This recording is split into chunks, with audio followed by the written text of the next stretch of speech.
Hi, I'm Marcus Cheatham. I'm a retired local health official from Michigan, and I'm rehearsing a presentation for the Hillsdale County Human Services Network, which I will be presenting later this month. Today is December 2nd, 2022, and for the rest of this presentation, I'm going to pretend that I'm actually talking to the Hillsdale Human Services Network. The Branch Hillsdale St. Joe Community Health Agency has contracted with me to lead a community health needs assessment and a health improvement planning process. And this should be very familiar to you. Hospitals do health needs assessments, community mental health agencies, Great Start collaboratives, many different kinds of organizations do this. And there's a very familiar model that's used in this process. It's a cyclical process that's repeated every year, every 3 years, every 5 years, depending on what funding agencies expect. And the process starts on the left-hand side of your chart. Whatever your mission is, you assess the needs of the target population that you serve. That's a data-driven process. And on the basis of what the data say, you establish priorities, the most significant things that you need to influence to improve outcomes for the people that you serve. Once you know what your priorities are, you then set specific objectives. Some organizations try to set SMART objectives. In public health, we try to set evidence-based objectives. That is, objectives that are scientifically likely to actually achieve the goal. And after you implement then your objectives, you evaluate your outcomes. Did you achieve your objectives? You go back to the beginning of the cycle and you look at the needs. Have the needs in the community changed based on what you did or for some other reason? And then you repeat the cycle. And so the health department is embarking on this process now. A simple example of this would be one related to smoking. So if you look at the needs in the community, you see that chronic disease, the burden of chronic disease, mortality from lung cancer, heart disease, things like that is your biggest need. Smoking is one of the main drivers of chronic disease, so you would set as a priority reducing smoking. You might have a specific specific objective. The health department needs to hire a smoking cessation coordinator. You might also try to base your objective in the community outside of the health department. So it might be that you want all of your community partners, United Way, Community Mental Health, others, to refer people to a smoking cessation program or to participate in a community education program, distributing materials, maybe designed by the health department or by someone else. You might want to get the high schools involved in having teens create anti-smoking messages for their peers. These are examples of kinds of objectives you might set up. Then you do the evaluation, and then you go back to the beginning of the cycle. The theory is that if 3,000 different counties in the United States, 50 states and 7 territories, with dozens of organizations in every county are all working in this way, this quality improvement cycle that we just described here, you're going to get community change. You're going to make progress. That's the theory. Today, we're going to be looking at data to see how we're doing. So seeing this, what we're proposing here, you might feel a little bit cynical. Well, the health department is asking me to come to a meeting so they can talk about their accreditation process. They're probably going to invite me to a follow-up meeting or two. Yes, we are. Oh my gosh, I'm so busy. Do I really want to sit through this? So what we are doing explicitly is trying to make sure that what we're asking you to do is in your mind actually beneficial to the community. So we're proposing to do three things there. They're at the top of the list on your screen. The first is, we're collecting data, and then we're going to be looking at some initial data here in just a few moments, but we're going to collect a lot more as we go through this cycle. And we're absolutely willing to collect data for you. Maybe you'll see this presentation and say, wow, there's a lot missing. Please tell us, and we will add it. Maybe you need data that you're having trouble getting for your own needs assessment or some other reason. We want to help you get it as part of this process. We'll do work ourselves to help you get the data. We want to incorporate your plans into this plan. So we want to see your plans. I've tried to find as many of your plans as I could online. Didn't have a lot of luck. So I'm hoping you'll share your plans with us. And I'm going to incorporate what you tell me are the most significant parts of your plan into the health department's community health needs assessment. And specifically, we even want to make some of your objectives our objectives. So if the Great Start Collaborative is worried about moms smoking, for example, we want to work with you, through you, on behalf of you, in helping you achieve that objective. And we're going to actually, by the end of this meeting today, we're going to be talking about specific work sessions to work on community strategies. And again, I'm not trying to add new stuff to what the collaborative already does. I know you're already working collaboratively with each other. That's what you do. So I'm just trying to make sure that this process really seems beneficial to the network. So we've got an agenda for today, the 3 bullet points on the bottom of your screen. We're going to have a very brief talk about what we're not going to talk about. To do this presentation in an hour, I have to leave tons of important stuff out, and that makes it confusing when you leave things out that really are necessary for understanding. So I've got to tell you what that is. Then we're going to take a deep dive into some surprising and alarming trends related to community health. The first slide is the most important slide in the presentation. That's the next slide we're going to look at. And the whole presentation is about that surprising and alarming trends in community health. And then we'll take the last few minutes to talk about next steps, things we can do together to react to this data and information. So what are we not going to talk about? We're not going to talk about all the data, all the indicators. Community health needs assessments typically have hundreds of indicators, of data points that are looked at. It's way too much. We're trying to establish priorities, and if you look at all the data, it's too much. You can't pick through it and find priorities. So part of what I'm doing in today's session is turning the pile of data into a story that has a focal point, a main point that we're trying to make here. And I'm expecting you to argue with me as we go through this and help me really understand what your priorities are. Help me tell the story the way that you would tell it here in Hillsdale County. We're not going to talk about the validity and reliability of the data, which is critical because you shouldn't trust the data unless you know that it's good. But it takes a whole hour just to talk about the validity and reliability of the data. Your human service professionals, I think you already work with data a lot and have a good sense of what can be trusted and what should not be trusted. And if you are not happy with what you see today and need to talk more about data, we can do another session on it, or we can talk offline. I'll come back with you and do that. The last thing I'll say about what we're not going to talk about is for a lot of the data, we don't have specific data on Hillsdale County alone, not mixed in with other geographies. And as you understand, I'm sure it's because it's a small county. If we're looking at something like car crashes, for example, there aren't that many car crashes that kill people in Hillsdale County. Yay.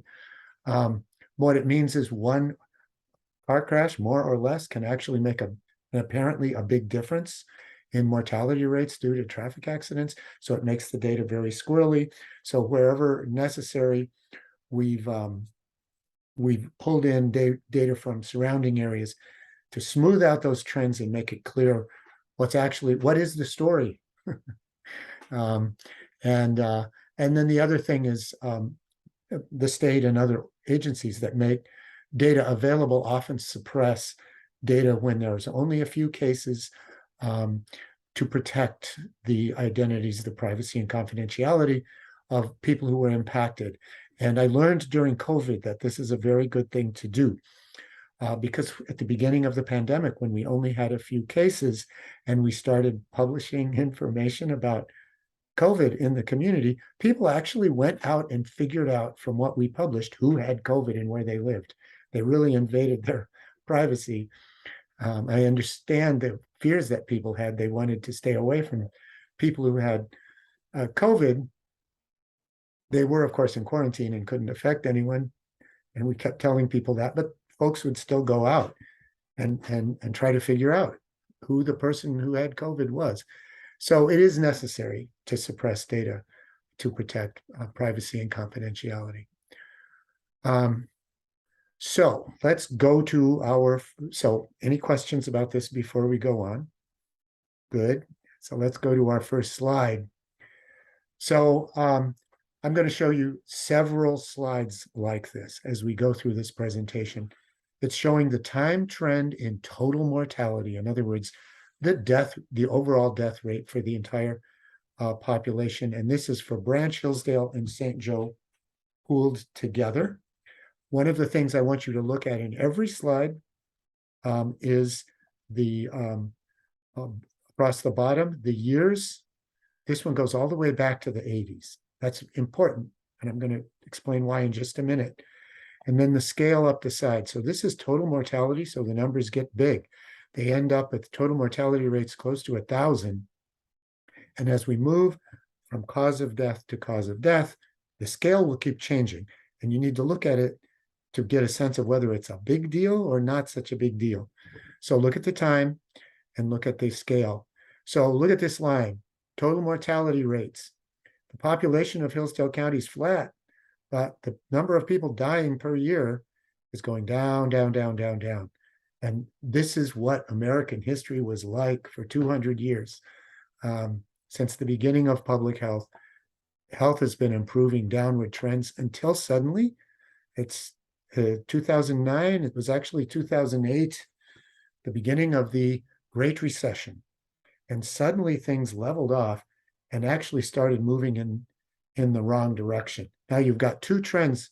You've got the dark blue line here, which is for Branch Hillsdale St. Joe, and you've got the dashed line for Michigan. I'm trying to make the lines distinguishable to people who don't see color real well. So the dashed line is for the state. I'm going to stick to that theme as we go through the presentation. And so whereas Hillsdale started out being a little bit healthier or no sicker than the state as a whole, after the Great Recession, Hillsdale consistently has a higher mortality rate. Then we get to about here, the beginning of the pandemic, and death rates spike up. And of course, that's COVID. Now we're going to look at the same slide, but we're going to zoom in on Hillsdale. And of course, this slide starts at 2008. It starts at the point mortality rates began to level off. So we're only looking at this part of the chart for Hillsdale. The data are actually by quarters here. As you can see, Hillsdale has a smaller population. It's very noisy, but you can see Hillsdale, the mortality rates rising and becoming higher than the state as a whole. And actually, when you zoom in and you're looking at quarterly data, you can see that the last quarter, which was the first quarter of 2022, Hillsdale actually had a mortality rate over 1,000. So we've undergone two phenomena that really impacted health in our community. And the first was the Great Recession. This was so profound, and it impacted rural counties all across the United States. And health reporters started reporting on what they called the diseases of despair in rural America. Very dramatic language. I don't find rural Michigan communities to be despairing at all, but we are going to talk about trends that influenced what these researchers were saying in their choice of language, and we'll understand why maybe they picked that language, even though it isn't actually descriptive of the communities that we live in. And it'll be something for us to wrestle with. That's the first thing, and then the COVID pandemic. So now we're going to go through and we're going to look at 4 things: leading causes of death, years of life lost to the leading causes of death, and then hospitalizations. And we're going to look at what that tells us about what our community priorities should be. And we're going to make a priority list based on what we see. So these are the leading causes of death. Age-adjusted rate per 100,000. If you stack all these bars on top of each other, that adds up to that annual mortality rate of 1,000 that we were just looking at. So looking at these numbers for heart disease and cancer, close to 200 deaths per 100,000 per year. And of course, we have about 100,000 people in the 3 counties, Branch, Hillsdale, and St. Joe. So that's almost equal to the number of deaths. Nice round numbers for us to work with. Yeah, this is the story of chronic disease, heart disease and cancer, things like smoking, poor diets, obesity, lack of exercise. All of these things contribute to the burden of chronic disease, the leading killers. Glancing down real quickly at the other ones, you see some other chronic diseases like diabetes or kidney disease. You see aging, Alzheimer's, accidents. That's something that's associated with substance abuse. It's also youth. And there's a communicable disease, pneumonia. So let's go through and see what these other indicators tell us. So years of potential life lost is just the years of life lost when someone dies. If you assume the average person is going to live to age 75, you can just, if an infant dies, they lost 75 years of life. If you make it past 75, the Lord calls you home, you didn't lose any years. And so you just add that up. And that's where these numbers come from. So there's cancer again, a leading cause of death, and there's heart disease. But look what has jumped into second place: accidents. This is mostly car crashes. Mostly happens to younger people, and substance use is involved in many cases. So let's look down the list, and we see things like suicide, homicide, things that happen to youth more often and are associated with substance abuse. This is helping us set our priorities. So we have other chronic disease conditions: respiratory disease, diabetes, stroke, that's in there. But here's some other things related to substance abuse, like cirrhosis, and another infectious disease, septicemia, has crept in. Maternal mortality, maternal and child health, things that are helping us set our priorities. So the last thing we're going to look at is leading causes of hospitalization. Hospitalization is not the same thing as death. People are not hospitalized many times when they die. They are hospitalized for many things that don't kill them, but it just adds some detail to the picture. And I think you'll see that when I walk you through it. I'm sorry, the letters are smaller here. If you're in the back of the room, you might not be able to see. I can zoom in if you need me to, or you can ask me a question, but I'll read it out to you. So heart disease is a leading cause of hospitalization. And cancer is in here too, but of course, cancer is mostly outpatient. So it's slipped down here to, 9th place. The next 2 conditions are actually not diseases. They're causes for celebration and joy. So deliveries by moms and babies. More babies are in the hospital than moms because some people have twins. But that becomes an area of concern, and we will look at that. And then there's injuries again. This also in the hospitalization, they pool overdoses in with injuries. So that's what they mean by poisoning here. And then an infectious disease, a communicable disease, septicemia, which can affect anyone, but mostly older people. Aging, skeletal conditions, aging. Now there's COVID. We're going to talk about COVID in detail in just a little bit. Stress and depression, mental health issues again. And as we go down the list, some surprising things jump out. So we've got psychosis and alcohol poisoning. So this is all suggesting to us what our priorities should be. And on this chart, I just add the other conditions because 15% of the reasons that people are hospitalized didn't even make it on this list. So I just wanted you to see that. So here's my suggestion for our priorities. So we've got heart disease and cancer at the top. More than 40% of deaths are due to heart disease and cancer. They're still the leading causes. And so I include in my priority list other related chronic disease conditions. And these, by related, it's important to just acknowledge that the same things that cause heart disease and cancer cause these other things like diabetes and respiratory disease.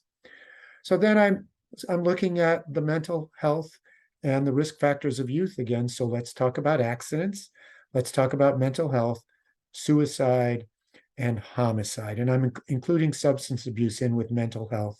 I find that about half the counties I work with want to put the two together and half want to keep them separate. Whatever you guys want, I'm good with it.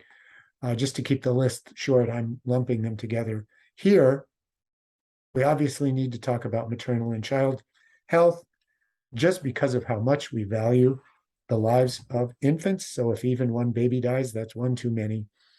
And there are alarming trends in maternal and child health we need to know about. I'll be sharing with you in just a minute. Aging, obviously, is a huge problem for all of us, and our communities need to deal with that. We pointed out the fact that infections still make it in the 21st century on the list of leading causes of morbidity and mortality, and COVID. I'm not sure. I'm hoping COVID is gone and we don't need to talk about it ever again. But it's had such a big impact on where we are today that we will be talking about it today. So now, before I get into the meat of the data, we need to talk about one other thing, and that is inequality. All of these causes of illness and death that we're talking about are unevenly distributed, and they fall most heavily, the burden falls most heavily on communities that are low income and vulnerable, and within communities, most heavily on individuals who are low income and vulnerable. We'll start by comparing communities and then comparing individuals. This is a map of the poverty rate and focusing in on Michigan. And the darker blue and purple is bad, high poverty. The lighter color up to white is low poverty. And so what I just want you to see is, the northern part of the state, the index finger part up here has the higher poverty levels. There's a strip across the bottom where we are that has higher poverty levels, not as bad as the north. But across the middle, there's this belt where you see a lot of the white counties, the metros, the affluent metros that have lower levels of poverty on average. And then I'm going to show you the total mortality rates by county. I wish this map was standing up straight, but it's not. It's tilted. But I've circled sort of exemplary parts to draw your attention to. So in this map, instead of one color, we've got two. Red is bad, blue is good. So you can see again, in the index finger part of the state, we have the high mortality rates, middle mortality rates across the belt at the bottom, and then the blue belt with lower mortality where the metros are. And so I've circled 3 counties for you to look at. Alcona, in the index finger, Branch Hillsdale St. Joe at the bottom, and Livingston's one of the metro areas in the middle that is healthier. So Alcona had a 20% poverty rate. Branch Hillsdale St. Joe sort of in the middle. The average between the 3 counties is 13% poverty rate, and Livingston, an incredible only 5% poverty rate. Does that correspond to the mortality rate? So there's Alcona with mortality rates. Remember, Branch Hillsdale St. Joe, we were just over 1,000. Alcona's all the way up at 1,800. That's bad. That's a high mortality rate. That's like Appalachia. Um, and so there, Branch Hillsdale St. Joe, in this particular map that the University of Washington made, they calculated the mortality rate at 1,100, a little over what I showed you, but right in the same zone. And then Livingston with a very low, nice mortality rate of only 800. And this pattern of higher mortality being associated with poverty goes all the way down to the local level. So the state of Michigan has started publishing this kind of data where they look at poverty and census tracts and associate it with mortality rates. So this is a map I made from census data, and I pasted on top of it state of Michigan calculated mortality rates. So we have census tracts that have over 20% poverty, the same poverty level as Alcona. So we have little bits of up north right here in our community. And then we have poverty rates all the way down to less than 5%, just like Livingston. And when you look at, and this is census tracts for St. Joe, Branch, and where we are here, Hillsdale, all the way over on the right. And you can see that a pattern where, so we're looking at, as we read across from left to right, your eyes can find Three Rivers, Sturgis, Coldwater, and Hillsdale. And all of these cities, you have this pattern where there's a high poverty residential area near the old heart of the city with affordable housing. Thank goodness we have affordable housing, but vulnerable folks living in some of that housing. So the average mortality rates are higher. And then a neighborhood where, people are building the newer 3,000 square foot homes that folks love to put in the country in Michigan. And you can, with a very low poverty rates in those developments and very low mortality rates. So the mortality rates then varies from over 1,000 in the high mortality census tracts down to 700, 800 for the lowest mortality rate census tracts in our community.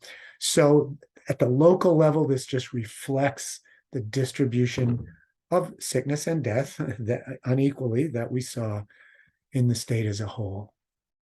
And then this carries all the way through to the individual level. So on your chart is something, on your screen is two charts that are very busy. I'll help you read them. So first of all, looking at the legend, which is on the right-hand side of the screen, we're looking at 3 causes of death and 3 risk factors for death. So the causes of death in blue, cardiovascular disease, that's CVD, and diabetes. This is based on risk factor survey data for the state as a whole. And it's people's responses to the questions, do you have cardiovascular disease? Do you have diabetes? And then 2 risk factors for both cardiovascular disease and diabetes, smoking and lack of exercise. And then we have 2 scales across the bottom, education on the left side and income on the right. On the left side of both scales is the low level, and on the right side is the high level. So we have on the chart on the left, folks who did not graduate from high school, all the way over on the left, and folks who graduated from college on the right, with high school graduates and some college in between. And then for income, we go from household incomes less than 20,000 to household incomes over 75,000. And the height of the bars tell you what percentage of respondents said yes to those questions. So the easy way to read these charts quickly is just to look at the left-hand side of both scales. Lots of people who didn't graduate from high school said, yes, I've been told I have heart disease or diabetes, or yes, I smoke. I don't get any exercise. Very few of the college graduates said the same thing. And for income, which of course is tightly tied to education, we see exactly the same pattern. Lots of folks who have the burden of mortality on their shoulders, and they're grappling with the risk factors for that mortality. Looking at the right-hand side of the charts, you can see that the most affluent among us are not suffering from these conditions and are not engaging in the risky behavior. Almost none of these folks are.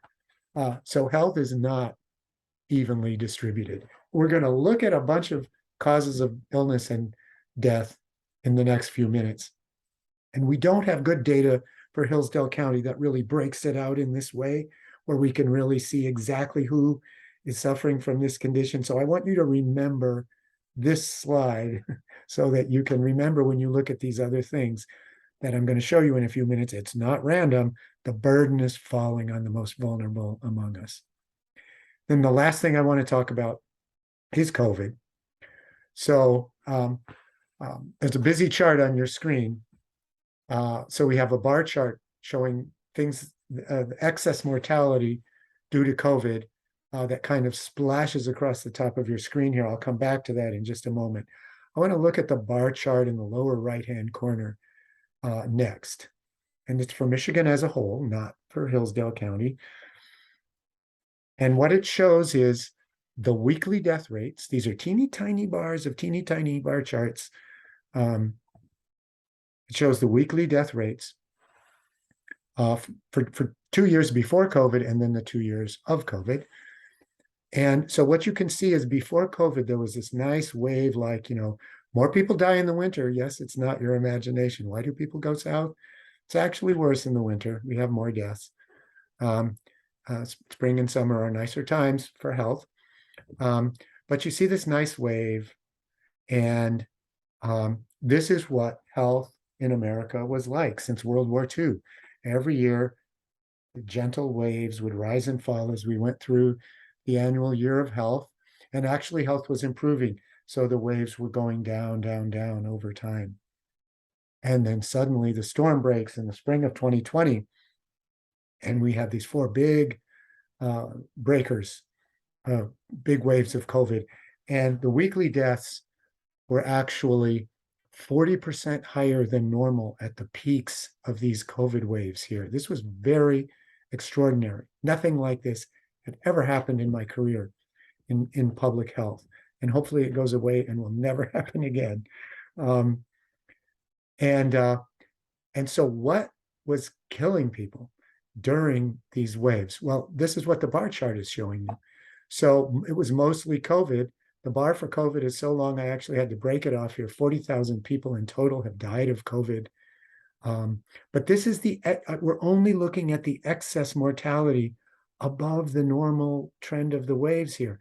This is not all the people who died during the pandemic. It's the excess mortality. So 30% of the deaths were for things other than COVID. And of course, this is exactly what our hospitals told us. We're overwhelmed. We can't keep up with our patient loads. And so we have people dying of high blood pressure, stroke, heart attacks, Alzheimer's. Yes, senior care was breaking down. Of course it was. COVID disproportionately attacked seniors.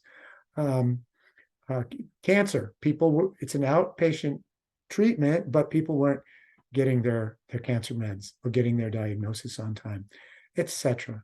So COVID, you saw the dog leg in the total mortality chart in the last 2 years. That was a really bad event from the perspective of public health. The last thing I want to do is just look at cumulative COVID mortality by county. So in this scale, the light colored yellow is good. The dark color dark purple is bad. And there's our counties again: Alcona, Livingston, and Branch Hillsdale St. Joe, and the same pattern where we have the highest mortality in the lowest income areas. We have very low mortality clustered in the middle here, and a belt at the bottom that's sort of in between. So COVID is not a mystery. It was distributed just the same as other causes of death. So any questions now before I leave this and jump into the specific data? Thank you. I'll move on. So we're going to look at chronic disease, cardiovascular disease, and I'm going to start by looking at 2 things that are acting normal. Yay, anything that acts normal these days is good. So this is data specifically for Hillsdale County on heart disease mortality, and it's laid on top of the trend for the state as a whole. And as you can see, it's flat. It's not going up. And I augmented this chart. It actually, the data only went to 2020, but I found some raw data and added 2022 on to the end so you could see it. Indeed, it's it's not getting worse for us. So that's good. Something else that's, and remember, this is one of our leading causes of death. Something else that's not getting worse. The other leading cause of death, cancer. So here's our trends for cancer. For cancer, we have cancer incidence. In other words, people diagnosed with cancer, and it's broken out by 4 leading cancers: breast cancer, colorectal, lung cancer, and prostate.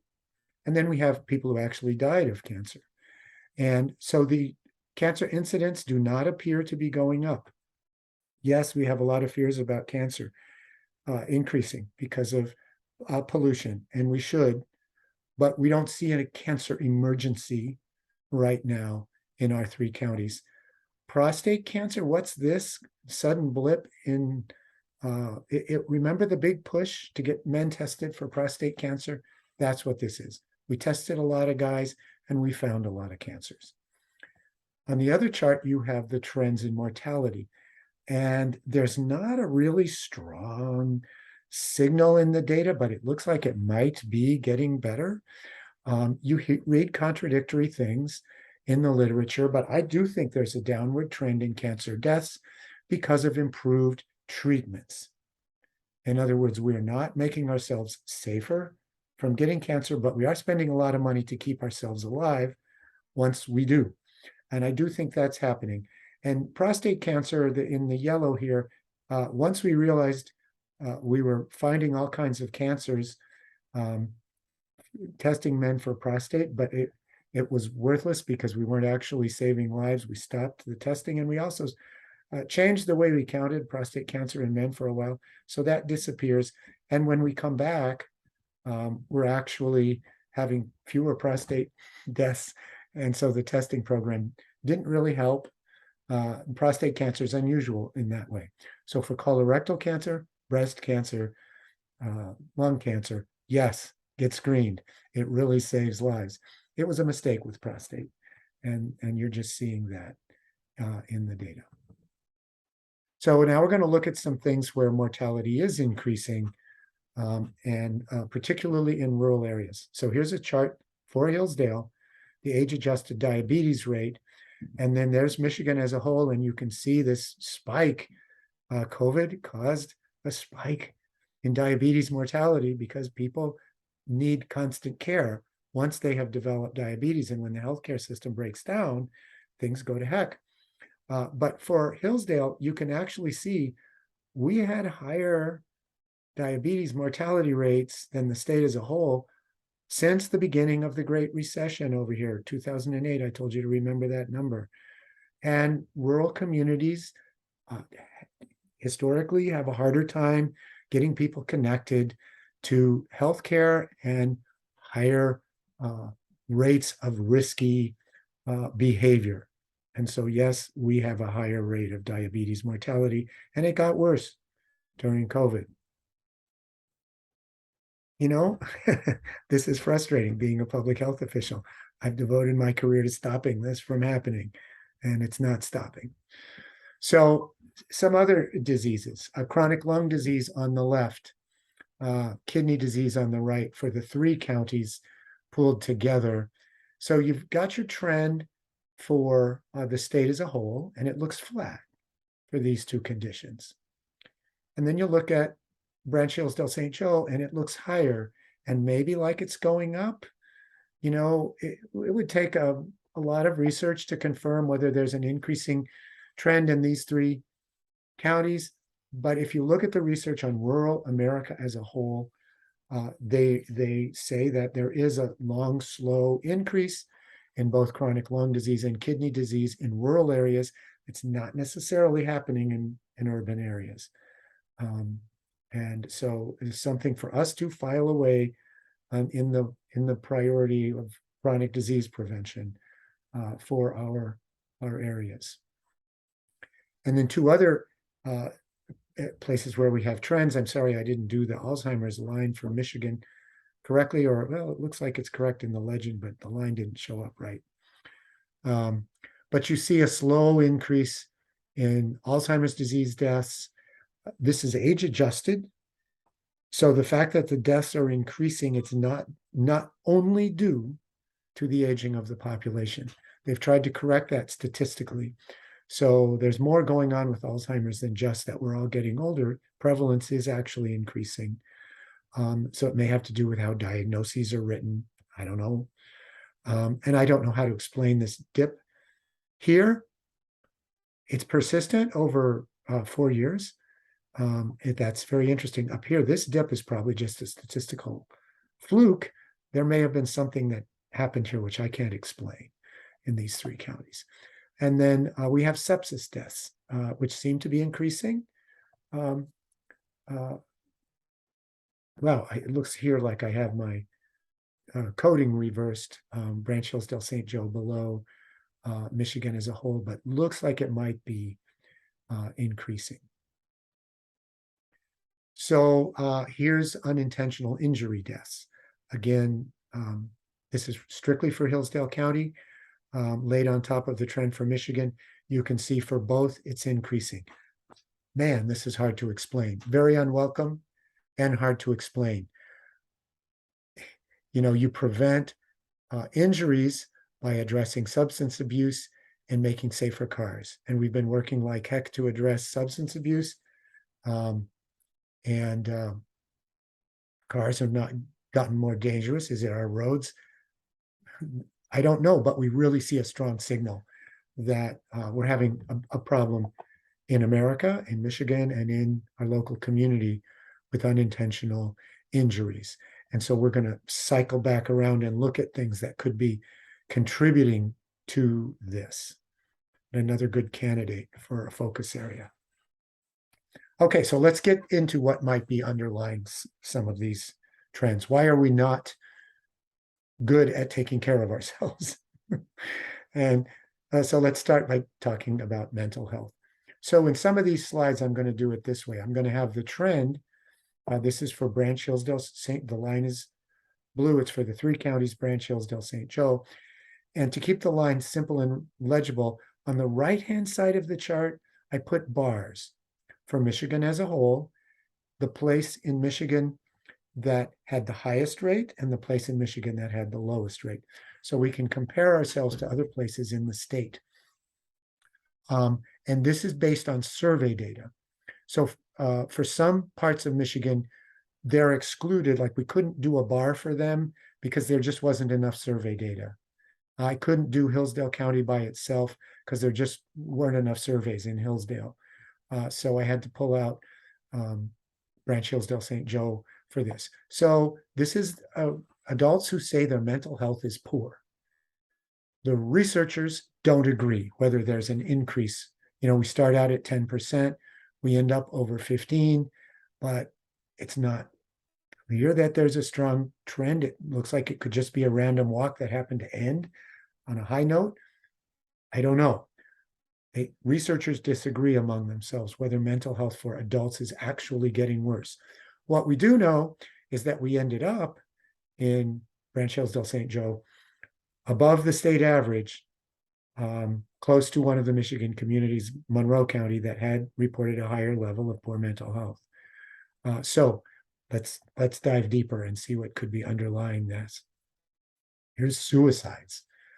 So an upward trend in suicides. There's Michigan. Looks like the upward trend in Michigan actually even started maybe before the Great Recession. This is the only slide I have that shows the upward trend in mortality starting before the Great Recession. But if it did, it wasn't a big deal, but it really picked up after that. And for us, the same thing, and a little bit higher than the state as a whole. And as you know, suicide rates tend to be higher in rural areas. And so our community reflects that. So substance abuse. Here is some good news, and I want you to file it away. It's going to come back. We're going to see this story again. So student drinking, so you've got national data from the Monitoring the Future study, and Hillsdale County specifically. We can do Hillsdale County specifically because this is from the Michigan Profile for Healthy Youth student survey. So we got a lot of students, enough that we can focus right in. And you can see this strong downward trend in Hillsdale County, just like the nation as a whole. And this is happening across the country. This is for student drinking. Students are drinking less. Yes, they really are. Who among the gray hairs in this room ever thought that students would drink less? This is not due to our efforts. It's due to the lifestyles of students changing, right? And it's an amazing, amazing trend. Adults are not enjoying the same benefits. So here's adult heavy drinking. I don't know if there's an upward trend. The line is pretty noisy because it's survey data. It's an estimate, a population estimate based on only 400 people from Branch Hillsdale St. Joe. But what we can say is we ended up near the lowest level of drinking, near Genesee County, which also had lower levels of drinking. And in contrast to Monroe, which had high levels of drinking. Remember, folks in Monroe were also depressed. What goes along with drinking? So there we go. And then here's adult binge drinking. So maybe you don't drink all week long, but you tie one on the weekend. And so again, Branch Hillsdale St. Joe ended up near the bottom. So what is going on there? Well, it turns out people in rural areas drink less than affluent people. Booze is expensive. Good tasting booze is especially expensive. So yes, we drink, and some individuals in rural areas drink a lot, but it's not a population risk factor like alcohol consumption is in affluent communities. And that is every time we do this research, this is the same finding we get. So I know this is very robust. Now let's look at tobacco. So there is some good news. Of course, if we're talking about nicotine, we have to start with vaping. And some really good news, really unexpected, is that vaping has leveled off. I can actually do all three counties, Branch Hillsdale and St. Joe, separately here with the MiFi data. And there's a downward trend in teen vaping, and that is echoed in the national Monitoring the Future study. And several published academic research papers say the same thing. The vaping epidemic has peaked and maybe has even started down. And we only have 3 good years of data for vaping, but we're already seeing some resolution to this. And before I leave this slide, I just want to say one thing. If I could get tobacco smokers to switch to vaping, if I couldn't get them to quit, but I could get them to switch to vaping, I would, because at least vaping is less harmful than tobacco. No, it's not good for you, but it's less harmful. And unfortunately, adults are still smoking cigarettes. So here's the teen cigarette. I just showed you the vaping trend. It leveled off up near 30%. Well, that's because cigarettes went away for kids. So there's Hillsdale County. And kids just don't smoke burning leaves anymore. They don't do it, and that's happening nationally. But grown-ups, yeah, we still want actual leaves in our nicotine sources. And so in contrast to alcohol, for Branch Hillsdale St. Joe, we end up near the top. Muskegon County, we're very close to being one of the worst communities for smoking. And we're going to come back to the harms of smoking. We don't drink as much as they do in Oakland and Monroe, but we smoke a lot more. Tobacco is the drug of choice. Cigarettes, specifically, the drug of choice for adults in rural communities. And this is why I say, give them all vaping pens, please, because they're not stopping with the tobacco, but they could reduce the harm to their bodies if they would switch to vaping. Let's talk some more about drugs. So here's marijuana consumption in the past month by high school students, just over 10%. That's the same as the current national rate for adults. We have not seen an upward trend in the past few years in either youth or adults. In youth, but we have seen an upward trend in adult smoking. Ever users, people who occasionally smoke pot, has gone up to about 15% for adults. It's increased about 33% for adults, and daily use has doubled from 1% to 2% for adults since legalization. So it's not worse than alcohol consumption, but it's less than tobacco smoking. But we have seen that increase since legalization. How could we not? Since it's being mass marketed. Remember when we started out saying people should have access to marijuana, it's because people said it was medicine, it was good for you, and people needed it for their chronic conditions. We don't say that anymore. If you look at the advertising, it's like, whoa, it's a great buzz. So we've already we've blown through the pot is medicine thing, and we're marketing it the same way we market alcohol. And we have our local governments, just like they promote beer canoeing tours in Leelanau, pub crawls in Grand Rapids. We're doing the same thing with marijuana now. So the good, and then the other, not good news, another piece of bad news is that for youth, they see the perceived risk of marijuana as being not that risky. Were they right before when they thought it was, if you smoked a joint, you were going to fall over dead? No, that's not what happens. It's also not harmless because you can get addicted. And if you get addicted, it can turn your life upside down. But what we do know from the research is once perceived risk falls, a lot of times you see use increasing afterwards. And that's what's happening to all of our substances of abuse. The perception of risk is falling. As we normalize substance use in our culture, the perception of risk is falling, and we're not going to be able to control substance abuse in that kind of an environment. Just a couple things I want to touch on because I know people think about this. It's not central to my message today, but just some things that come out of the MiFi data having to do with our schools. So on the slide on the left, we have student responses to the question, is school unsafe?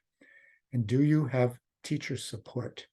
And it looks like the perception that school is unsafe has increased slightly, while the perception of having teacher support has fallen.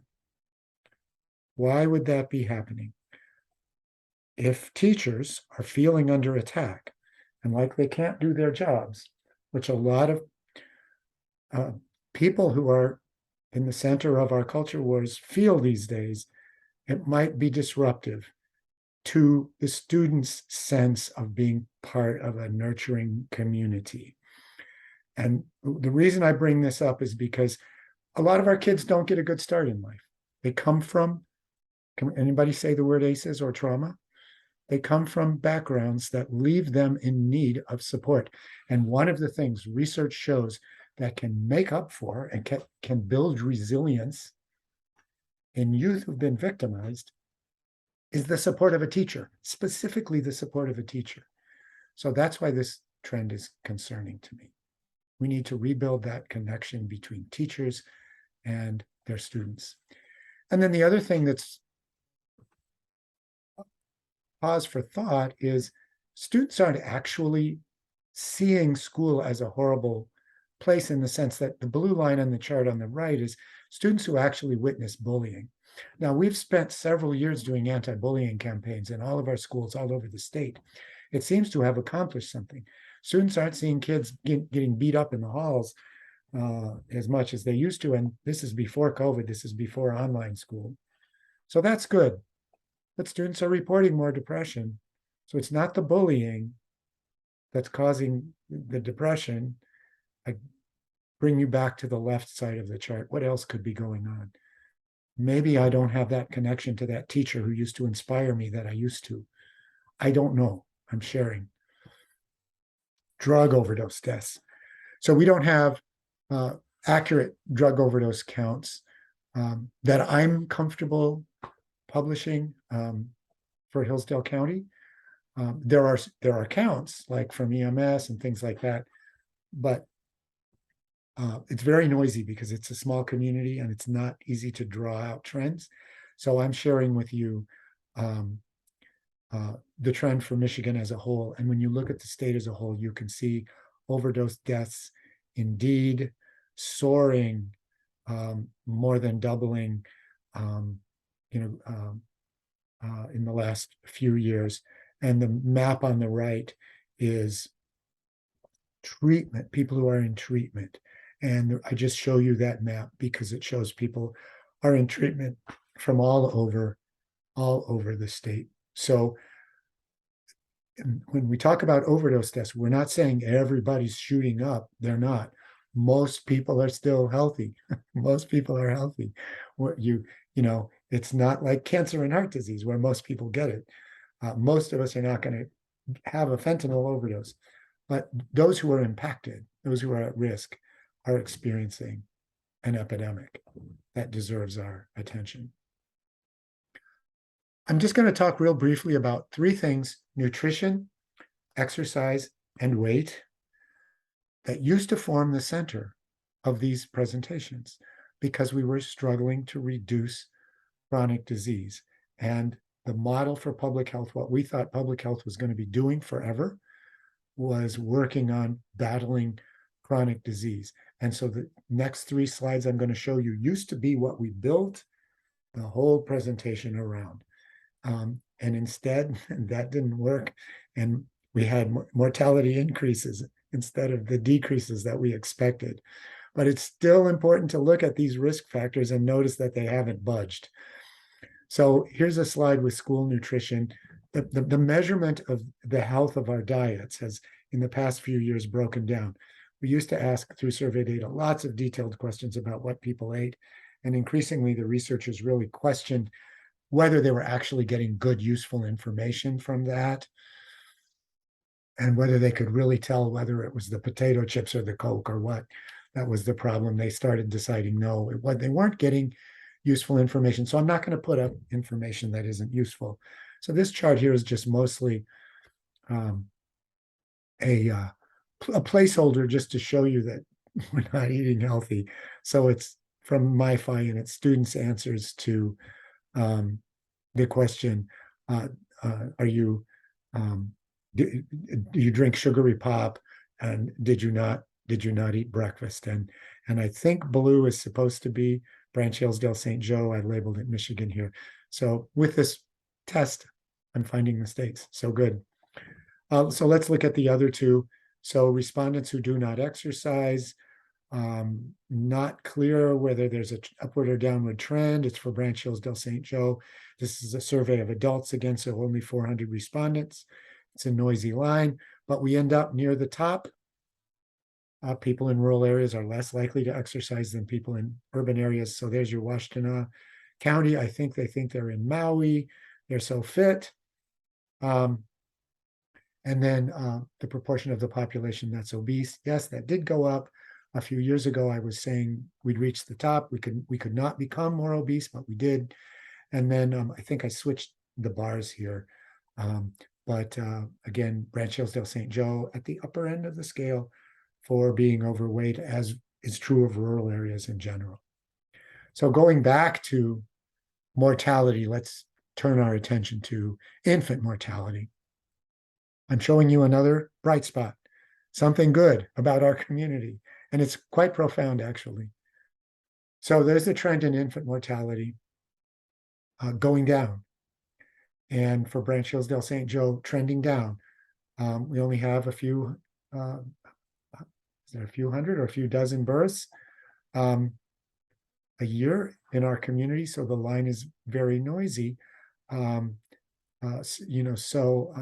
We just don't have a lot of babies who die. And in fact, you can't really see it here because our line is noisier, but rural communities tend to have lower infant mortality rates than states as a whole when you include the urban areas. And this is miraculous because we have the same risk factors. Our moms don't get a good start in life. And I'm going to show you that clearly in just a minute, but our babies survive. And actually, in many cases, the babies do okay at the beginning of their lives. We got to take care of them when they're adults. That's our problem. But this is something to hold on to. That continuing downward trend in infant mortality and the fact that rural areas tend to do better. We've got to try to understand that and preserve that. And I don't understand it, and I'm going to show you why. So here's low birth weight births. They're trending up, and they are, in fact, trending up, although the line is very noisy for Branch Hillsdale St. Joe. Also, babies are even though the infant mortality rate is going down, babies are not necessarily being born healthier, and we're keeping them alive with amazing medical technology, which is not the right way to start your life. So why are we having a problem with low birth weight? Well, here's maternal smoking for our community, 25%. It's just stayed at 25%. I dare not believe that this goes up to 2020. I'm sorry, the scale is fluky here.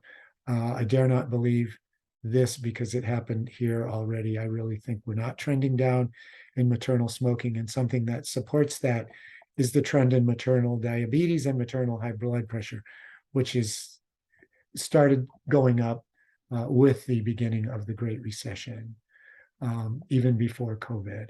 And of course, COVID didn't help with prenatal care. So we've got to serve our moms better. We got to keep our moms healthy so that their babies, that we continue to be able to have the miracle that we're having with our kids being born alive and healthy in spite of mom not having the best start in life. We're doing good. We're probably down to the last 10, 15 minutes here. So let's talk about violent crime. This is the trend in homicides, and it's for Michigan as a whole. I'm going to zoom in just a minute, but to be able to see the whole trend, I wanted you to be able to see that, yes, we're having a spike in crime, but it used to be a lot worse. So that's a warning. It can get worse. It can get a lot worse. We're experiencing a spike in crime. It's not as bad as news reports suggest, and it can get worse. So we need to nip it in the bud right now. So let's zoom in for Branch Hillsdale St. Joe and the state as a whole. The curve looks a little different. This curve for Michigan here looks a little different than this. It is for more recent years. It's only for the flat part of the line. But this is the homicide death rate from death certificate data. And this is from police reports. To get all the way up to 2021, I had to use police reports, and the deaths are not coded exactly the same in the two different data sets. So the spike here is not as high from the police reports as compared to death certificates. But look at how low the homicide rate is for Branch Hillsdale St. Joe. That's because we don't have guns in our homes, right? No. That's because we have a protective factor, and it might be related to the same thing that's keeping our babies alive. I don't know what that is, but we need to notice that in this community, people don't shoot each other in anger as much as in many other places in America. And it's not because people don't shoot each other in rural areas. There's parts of the Mountain West where people live the same lifestyle as we do in rural Michigan and look the same and talk the same, but they do pull the trigger. So this is something we need to hang on to. Whatever it is that makes the hunter put the trigger lock on the gun and put the gun away for the year and not get it out when they've been drinking or when they're mad, I don't know. But we need to continue that trend because it can get a lot worse. And it's not because we don't fight, because this is the assault rate for the three counties. I mapped all three together just so you can see the trend really is up in assaults. And this is everywhere. not just in our 3 counties. So again, the thought that it's we're not, the slide doesn't mean we're safe. It means we need to think about what has been keeping us safe and try to preserve it in our communities, because the assault rate is going up. Okay, just some odds and ends to wrap up with. Things that I know people wonder about and always ask about. Public health spent the last 2 decades fighting like heck to expand health insurance for people. In 2010, the Affordable Care Act was passed. In 2013, the health insurance marketplace opened, and following that, we expanded Medicaid in Michigan, Healthy Michigan. So the chart on the left shows you the percentage of population with health insurance, and it plunges. And this is really good. You need to, when we think about the fact that health is not evenly distributed and the burden of poor health falls on the most vulnerable among us, the people who got health care coverage here were the poorest, who got Medicaid, and they now can receive mental health counseling, substance abuse treatment. They can get help for their diabetes. I'm not saying they all do that, because if you're poor, there's a reason why you're poor.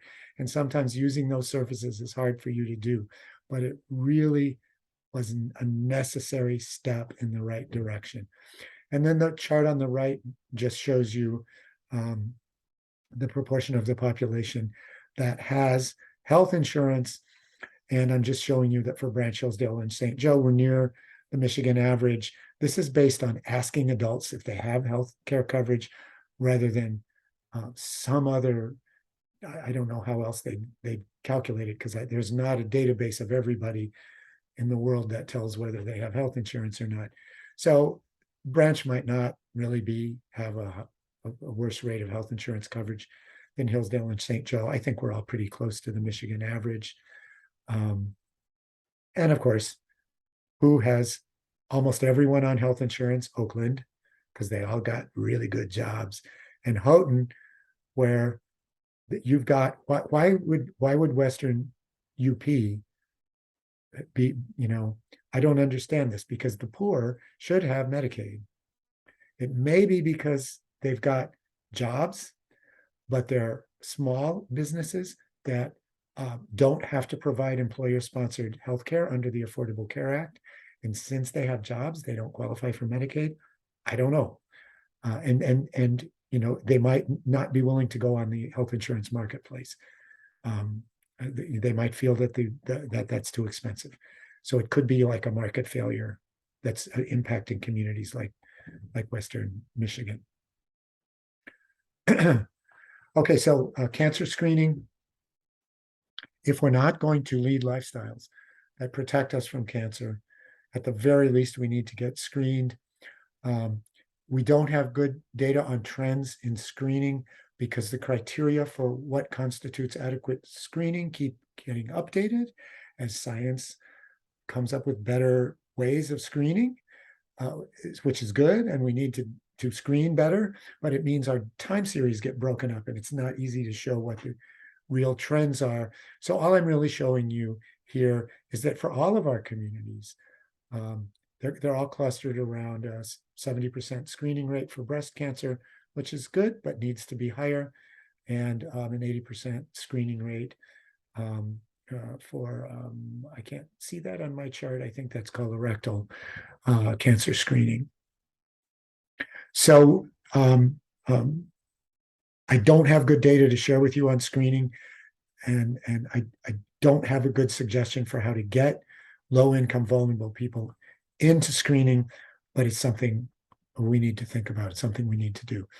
Another thing we don't have the data to really dive into is dental health. And this chart here on the left is just showing you that, one of the best things you can do for your teeth is get your teeth cleaned by a dentist, because you can't do it yourself. You think you can. No, you can't. Take it for anybody over 65 will tell you, you can't clean your own teeth. You got to go to the dentist to do it. And showing you that we're near the Michigan average. 30% of people don't see the dentist to get that cleaning. We're not nearly as good as Livingston County, where everybody, is close to being an angel, but we're not as bad as Detroit, where people can't get into the dentist for whatever reason. And why is this important?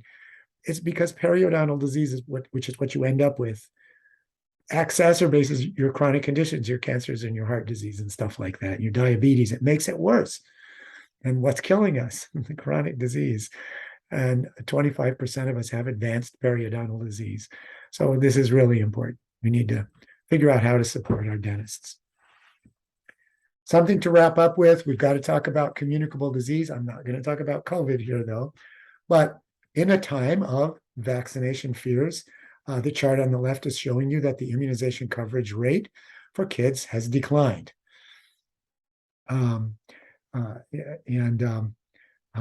really unfortunate. Leaves kids vulnerable to communicable diseases. Paradoxically, the coverage rate for adults has gone up, and I think why would this happen? It would happen because the responses to all of the information and disinformation about vaccines that went on over the past 2 years didn't hit the people in different parts of the population the same way. So a lot of adults went like, "Oh my God, I'm getting my vaccinations, and I'm getting my kids vaccinated." So adult vaccination rates went up because a lot of people began to understand the importance of vaccines. Who would be anxious about the COVID vaccine? Would a parent, even a parent who was vaccinating their kids before, would they start to worry? I know they would. I'm a public health official, and when the H1N1 vaccine came out, I was nervous about getting it, even though it was my job to make sure people got vaccinated. You don't have to be a crazy anti-science nut to be concerned. So I can understand why this would fall. But it's a problem. And let's look at the map on the left. This is vaccination coverage rates for kids. And our counties are near the bottom. Light blue here is bad. The dark purple is good. The major metros all have their kids vaccinated. Up north, in the thumb, down south, we don't as much. So we need to do better to get our kids covered. And the problem isn't that our parents are crazy or don't love their kids. It's that they have natural fears, and we need to figure out how to break through that and help them. So trends in communicable disease. We actually saw reported communicable diseases plunge during the COVID pandemic, except for sexually transmitted diseases. So I picked 4 diseases that are really bad because it's more interesting. Hepatitis B can destroy your liver. Salmonella, foodborne illness, causes terrible gastrointestinal illness. Shingles, terrible rashes, and then syphilis. And they all went down, except for sexually transmitted diseases. Hepatitis B and salmonella makes sense. Hepatitis B, people aren't piling on top of each other, spreading their hepatitis around. So definitely should go down. Salmonella, not eating out at restaurants, getting restaurant foodborne illness. Why would shingles go down? It's probably not being diagnosed and treated, because you can live with a mild shingles rash. If it's hard to get in to see the doctor, you'll just put it off. It would only be people who had the really bad shingles who would brave COVID and go in to get treated. So that's probably lack of access to treatment. Sexually transmitted disease like syphilis going up, not getting access to prevention and treatment, not going to your local health department, right? It could, or whatever. So it could be that lack of access to care means that we're seeing more sexually transmitted diseases. What will the future hold for us in infectious disease, given all of these crazy disruptions to our public health system? Well, here are three flu seasons that may give us a taste. Here's a typical flu year, the 17-18 flu year. Across the bottom, you have the weeks of the year.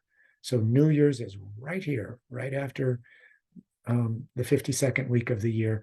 And of course, flu takes off right after Christmas, January, February, and then it comes down in March. And that's the typical flu season, always like this. Here's what COVID did to flu. This is 2021. We all stayed home. We wore masks. We didn't go nowhere. We didn't have a flu season. This year, flu's taking off way ahead of schedule. And we know so is RSV, so are a lot of other diseases.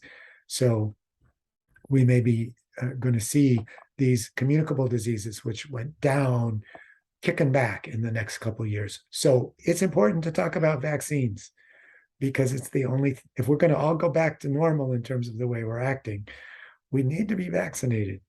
It's important. So having looked at the things on my priority list, this is what I came up with. And I've never seen it like this. All this red, thumbs down, that's the bad icon. So cancer and heart disease are the worst killers. We need to deal with them. They're not changed, fortunately, but they aren't getting better either. So all these chronic conditions are getting worse, diabetes, respiratory diseases, then things that affect youth, things that are driven by substance abuse, accidents, suicide, homicide, still a problem. I put a question mark next to mental health where I include substance use, because we know suicide and overdoses are up a lot. It's really bad. But youth use of substances has gone down. So we can't leave out the good news part of it. So I put a question mark. Also with infectious diseases, I put a question mark. What are we going to do? And for COVID, I just said it's all COVID's fault. So what's coming next? This is my last slide. There's my contact information at the bottom. Please jot it down. But we're up here in the upper left-hand corner of this box. Our first step, our first meeting today, we're looking at an overview of important health trends. Jumping down to the bottom, we're going to see our second meeting coming up in early spring. I'm going to take a final peek at the data based on information that you ask me to get. And then we will finalize these priorities. What are we going to make our priorities? In between times, we're going to conduct community interviews, do a community survey, an online survey, and conduct focus groups. We want you to help us with these. I don't mean you have work to do. I mean, I want you to help me with survey questions. And I know you care about what people say about the services you provide and the barriers to accessing services in this community. So I want to ask your questions in these focus groups. After the second meeting comes my big push. I have to write everything up. I'm going to write the plans. And then we'll have a third meeting late spring. From these plans should fall out specific objectives that advance your organization's cause. And so we hope to have a working meeting around this table where we really dig into something like the Great Start Collaborative says, I need people to help educate the community about, the stages of development, or that community mental health says, I need to tweak my community referral processes. Everybody help us, help people find their way to our services. And so we're all around the table working on these objectives together. So it's not just stuff for the health department to do, but it's for the collaborative. And I have to be done by June. The money goes away. So I'm in a race to get paid. So I'm going to end this meeting now by asking you about a community survey and our focus groups and what you can envision. You don't have to do the work. I'm going to do it for you. But what would you like to see out of a community survey and a focus group? So I'm going to stop sharing my screen, and that's my presentation. And so Alex, please, when I meet with you next week, let me know what was good, what was bad, how do we need to tweak this? so it works for the agency. Thank you very much.